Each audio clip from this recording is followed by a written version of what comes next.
FBI Director James Comey now under investigation himself.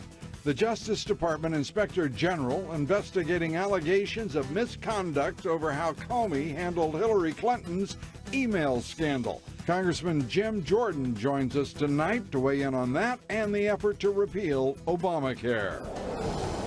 Also tonight, 3 major confirmation hearings on Capitol Hill. Trump's choice to run the Pentagon taking a much harder stand on Russia than the president-elect himself. If Putin likes Donald Trump, guess what, folks? That's called an asset, not a liability. I'm all for engagement, but we also have to recognize reality and what Russia is up to. General Jack Keane among our guests here tonight. And with just over 7 days until Obama leaves office, the president is hard at work awarding medals, this time to his vice president. This just a week after Mr. Obama apparently ordered his defense secretary to give Mr. Obama a medal of his own.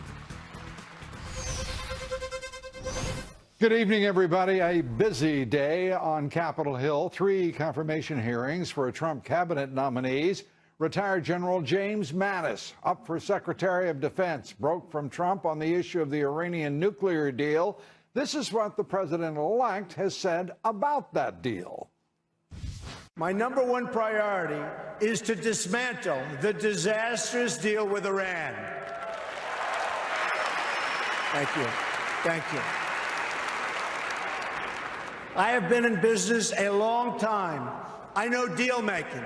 And let me tell you, this deal is catastrophic for America, for Israel, and for the whole of the Middle East. And this is what his prospective defense secretary today said. I think it is an imperfect arms control agreement. It's not a friendship treaty. But when America gives her word, we have to live up to it. So that is a gap that will have to be closed. And Trump's choice to lead the CIA, Congressman Mike Pompeo, accepted the intelligence community's conclusion that Russia interfered in our presidential election. Senate Republicans today launching their effort to repeal and replace Obamacare that early this morning, approving a budget blueprint that they've dubbed the Obamacare Repeal Resolution. President-elect Trump issued this statement on Twitter, tweeting, "Congrats to the Senate for taking the first step to repeal Obamacare. Now it's on to the House. Rand Paul, the only Senate Republican to vote no. The House voting on the measure tomorrow. Speaker Ryan echoing Mr. Trump's call to repeal and replace simultaneously." We're working together on this, actually. Not at all. I've spoken with President-elect Trump probably 2 times in the last 3 days on this. Mike Pence was in my office yesterday to discuss this. So we are in complete sync. And we agree. We want to make sure that we move these things concurrently at the same time, repeal and replace. Ryan says the House is working on an aggressive timetable, but there are, quote, no hard deadlines for producing an alternate program. Our next guest says Republicans have no information from their House or their Senate leaders on what that repeal and replacement legislation would look like, and hasn't decided how he will be voting tomorrow. Joining us tonight, Congressman Jim Jordan. He serves on both the Judiciary and Oversight Committees. He's also a member of the Freedom Caucus, Politico, by the way, naming Jordan one of the 30 most powerful people and groups in Washington, D.C. under the upcoming Trump administration. We knew that already. Congressman, great to have you with us. Good to be with you tonight, Lou. There's always a little noise in the air, a little static around Ryan when he is talking about the same issues and the same events as the president-elect. And when you say that you don't have definitive communication or direction from the leadership, this is I understand, a very difficult issue, but this is a peculiar thing. We want to repeal Obamacare. Healthcare will be better, will cost less when we repeal Obamacare. So we want to get that to that as quick as we can. But what happens tomorrow is this is the first step. And you know, you can pick your metaphor, but I equate when you open this barn door and the horse starts running, we'd like to know where the horse is going to go. And what we really want to know is, are we going to repeal everything. There's talk of keeping some taxes. There's talk of not completely defunding Planned Parenthood. There's talk of keeping some of the regulations and mandates on insurance companies, which is exactly what drives up cost to families. So we want to fully repeal it, and that's what we're trying to get a commitment from for our leadership. And lastly, we want to make sure that happens this Congress. We told the voters we'd repeal it. I think we should repeal it before we go to the next election. After all, that's what we promised them. So that's what we're pushing for. Of course we want to vote for this. Of course we want to make it happen. But we'd like to know where this horse is going to run before we open the barn door. Well, personally, as a fellow from Texas, I like your metaphor. You put horses and barns together, you've got me. But you lose me when you talk about this Congress. The fact of the matter is, we've heard from Ryan, your speaker, talk about February 20th. We know that this president-elect wants this done straightforwardly, expeditiously, carefully, and effectively. But we really need to understand how soon and where that horse is going, but also how long it's going to take him to get there. No, we want that vote. I joined in your metaphor. You got to be impressed with that. Yeah, no, I appreciate that. We want that vote to happen as quickly as possible. What I'm talking about is the effective date. Yeah. Like there's going to be some ramp, some off ramp, some time frame to adjust, some transition period. I don't think that transition period should be what some senators are saying, 3 to 4 years. I think it should happen within 2 years. Of course, we want the vote to happen as soon as possible. But until we know certain things like when's the effective date going to be, are we going to repeal all the mandates, all the taxes, and the regulations that drive up the cost for every single family in this country?